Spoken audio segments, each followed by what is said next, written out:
let's try this. Yeah, I think we're on. Yeah. Hey. Hey.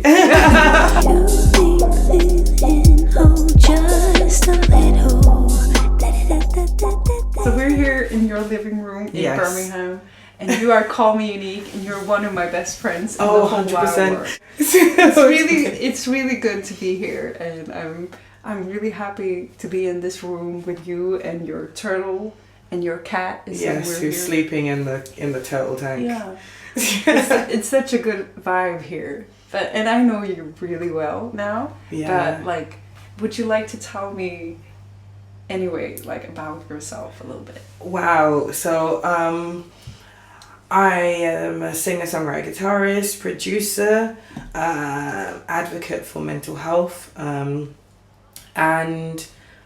I'd just say an advocate for speaking about weird things and just being and living in your truth and uniqueness, based in Birmingham and Budapest, and yeah, I've been on this planet for 28 years now, which kind of makes me feel old and yet new, and yet it's strange, but yeah, I'm thankful. Old and new, that's really nice. Yeah, we're both old and new. That's really nice. Definitely.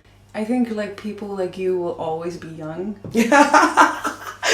Even if you're 80, you will still come off as really young. I think that vibe. I'm looking forward to the next episode when we're 80. And definitely. I think some people will still ID you because visually, I still have many people that have no idea how old both of us are, but will question one to the other. But I think that the young spirit thing is universal, and I'm really, I'm just glad that no matter what happens, that life keeps saying, hey, you can keep learning. Yeah. Hey, you got more to do. Actually, that's what we were talking about before, about learning and growth. Yeah, and to be open to new stuff. Definitely. It's just really fun, and to new people. Definitely. And we just released a single together. And it's really exciting. And it's also horrifying because it kind of brings out all the stuff that I don't know what I'm doing. With the whole pitching, I've been so blessed to do this with you because this is the first release that I do completely independently. Yeah. And I feel certain stuff I've learned through this process is I had no idea that I needed to know this stuff, how to upload and how to have a distribution company that works for you, and just all that stuff is so hard. I mean, but you're really independent. I am signed to publishing. So W10 Publishers that are based in London that work with an incredible amount of people, or an incredible quality of people. But I am still independent, as in so cool. They have their hand in it, but at the same time I'm also still learning, still growing, still messing up a lot. But I'm really I think that the most scary thing is as soon as you know it, the industry changes so quickly that no matter what it is, whether it's a case of technology or industry protocol, or even data protection, just general things as far as here's what we are, here's how we work, here's how you sound, here's how we would like it to be presented, and by the time you get it, it's already something new. So I think it's nice that artists are able to share and give advice, but I think it's also really daunting to know that some of our advice could be really null and void in 10 minutes. So it's really hard.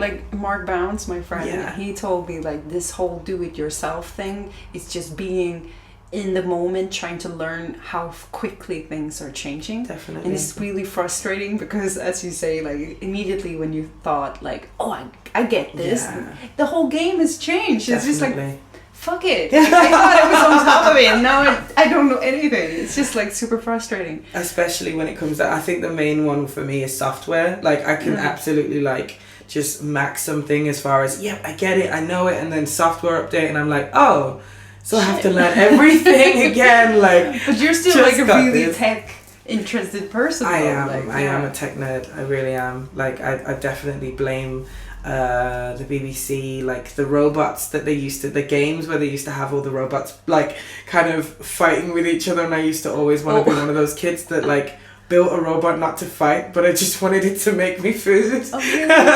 Yeah. That's so cool. Yeah, there's like programs where like you just saw like 6 to 50-year-olds like working in teams making robots, and I just remember that show. Yeah, I had it in Sweden too. And I just used to watch as a kid, going like, I wonder what's actually in that. And it went from like robots to phones to computers to like even when it came down to like like I even remember when like movies about hackers came through, and I was like, oh, I really want to know exactly what this is, not just because I want to know for it being like, oh, this is a cool rebellious thing, like an anonymous kind of coming through, but like also, hey, I'm a human, maybe I should find out to protect myself.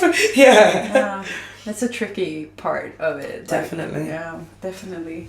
But like the female vibe, or the strong female like vibe from Birmingham has really also like attracted me to this area, because there's some really like you amongst them, like some really like high talented, super smart ladies coming up from here. Definitely. Like how I know that you literally work together to build that platform, but like have you like mentally like, or have you like structurally worked to get that, or is it just something that happened? Or, I think because like Lady Sanity and Madeline, and like you're a bunch of cool and amazing girls from here. The sisterhood is strong, and it's growing and it's changing and it's evolving, and sometimes I'm in as mother, like to a lot of people. Sometimes I'm in as sister, as equally as knowledgeable and as keen to grow and develop.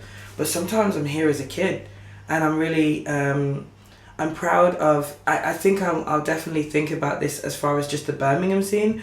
I remember Lady Leisha actually being one of the pioneers of people that really allowed me to feel like there was space for me. I know that I have to mention Sickness, Zara Sykes, Justice, Hotep, who were people that I remember when I first walked into this scene and saw that it was so male dominated, and there's a woman there, and no one's taking the mic from her, and no one's just having her as a chorus, and no one's telling her what to wear, and no one's telling her how to dress, and no one's telling her what to say. Oh wow, it can happen. Cool, there might be space.